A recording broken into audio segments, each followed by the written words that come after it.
Right, the Milwaukee M18 CHT. The pros and the cons. This will be quite quick, I'd imagine. The pros are, I guess for a hedge trimmer, it was relatively cheap. The ergonomics on it aren't too bad. The handles are easy enough to grab. There's no fiddly switches or anything. The battery life's alright. I had an 8 amp hour. You know, I've done quite a lot with it. It's dropped down to 1 bar. It was on 3 to start with. The battery life isn't the problem, and it's not heavy. You know, it's quite a light machine really, but it's just the performance. The performance is pretty terrible. When you're putting it through thick, well, not even thick conifer, just a conifer hedge, the thing, it drags. You can see. I'll take the battery out before I start touching it, but you know, it's hardly done any work. The blades are still razor sharp, but it drags even through, you know, sort of even lightish conifer. You can see it's hardly done any work. It's still got all the paint on the ridge of the blade.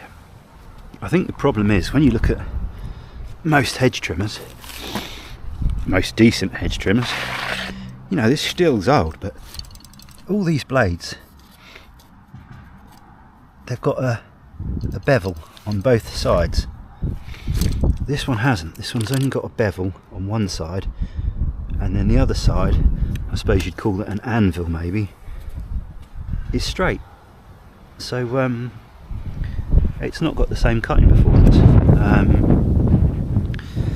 Couple with that the fact it's not IP rated, so you're not meant to use this in the rain. Your warranty's void if you get ingress of water, and believe me, Milwaukee batteries do get wet and they do pack up. You've only got to take these screws out. You know, they've got holes in the bottom, you've got holes here. Just underneath this cover is where the battery management chip lives.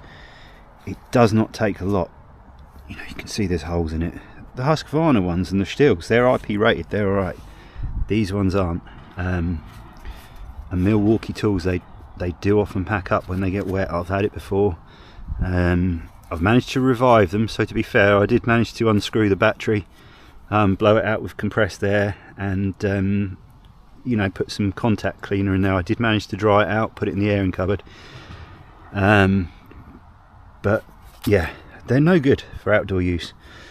I'd say this is a domestic, perhaps semi-professional at best. It's definitely not a professional machine.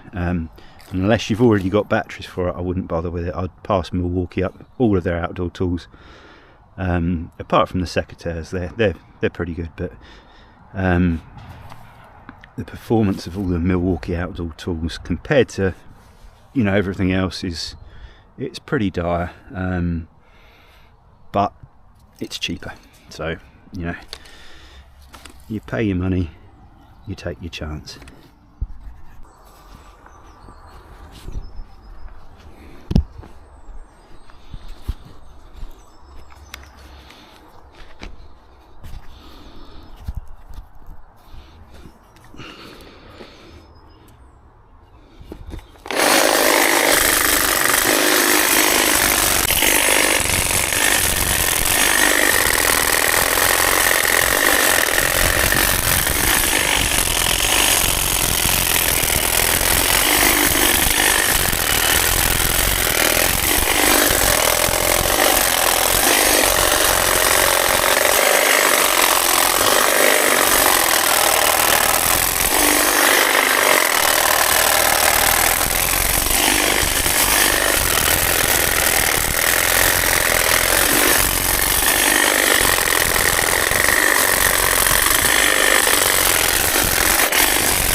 Milwaukee, not really a professional machine by any means.